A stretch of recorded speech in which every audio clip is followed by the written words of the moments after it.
നമ്മുടെ രാജ്യം വായ്പകൾക്ക് തിരിച്ചടക്കേണ്ട പലിശ മാത്രം കഴിഞ്ഞ 10 വർഷത്തിനുള്ളിൽ 3 മടങ്ങായിട്ട് കൂടിയിട്ടുണ്ട്.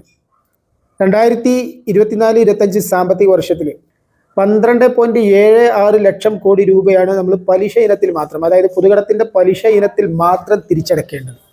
2024-25 സാമ്പത്തിക വർഷത്തിൽ ഇന്ത്യയുടെ പൊതുകടം 185.96 ലക്ഷം കോടി രൂപയായിരുന്നു.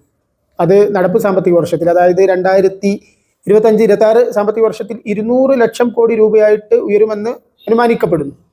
2015-16 കാലയളവിൽ നമ്മുടെ പൊതുകടം എന്ന് പറയുന്നത് 71 ലക്ഷം കോടി രൂപയായിരുന്നു. അതാണ് 185.96 ലക്ഷം കോടി രൂപയായിട്ട് ഉയർന്നിട്ടുള്ളത്. അതായത് അന്നത് മൊത്തം ആഭ്യന്തര ഉൽപാദനത്തിൻ്റെ 51.5% ഇന്നത്തെ കടം 56.1% കൂടിയിട്ടുണ്ട് എന്നുള്ളതാണ്. കോവിഡ് കാലത്തെ പ്രതിസന്ധികളും അതേപോലെ തന്നെ പലപ്പോഴും സോഷ്യൽ സെക്യൂരിറ്റി സ്കീമുകളിലേക്കും മറ്റ് ഡെവലപ്മെൻറ്റ് പ്രവർത്തനങ്ങളിലേക്കും വൻതോതിൽ നിക്ഷേപിക്കേണ്ടതായിട്ട് വരുമ്പോഴൊക്കെയാണ് ഇത്തരത്തിലുള്ള ബാധ്യതകൾ കൂടുക. മറുവശത്ത് സർക്കാരിന് കൃത്യമായിട്ട് ലഭിക്കേണ്ട വരുമാനങ്ങൾ, അത് പൊതുമേഖലാ സ്ഥാപനങ്ങളിൽ നിന്നായാലും അതുപോലെ തന്നെ ടാക്സ് ഇനത്തിൽ നിന്നായാലും ഒക്കെ കൃത്യമായിട്ട് ലഭിക്കാതെയൊക്കെ വരുമ്പോഴാണ് ഇത്തരത്തിൽ വലിയ രീതിയിൽ റവന്യൂ എക്സ്പെൻഡിച്ചർ മിസ്മാച്ച് വരുന്നതും കടത്തിലേക്കൊക്കെ പോകേണ്ടതായിട്ട് വരുന്നതൊക്കെ.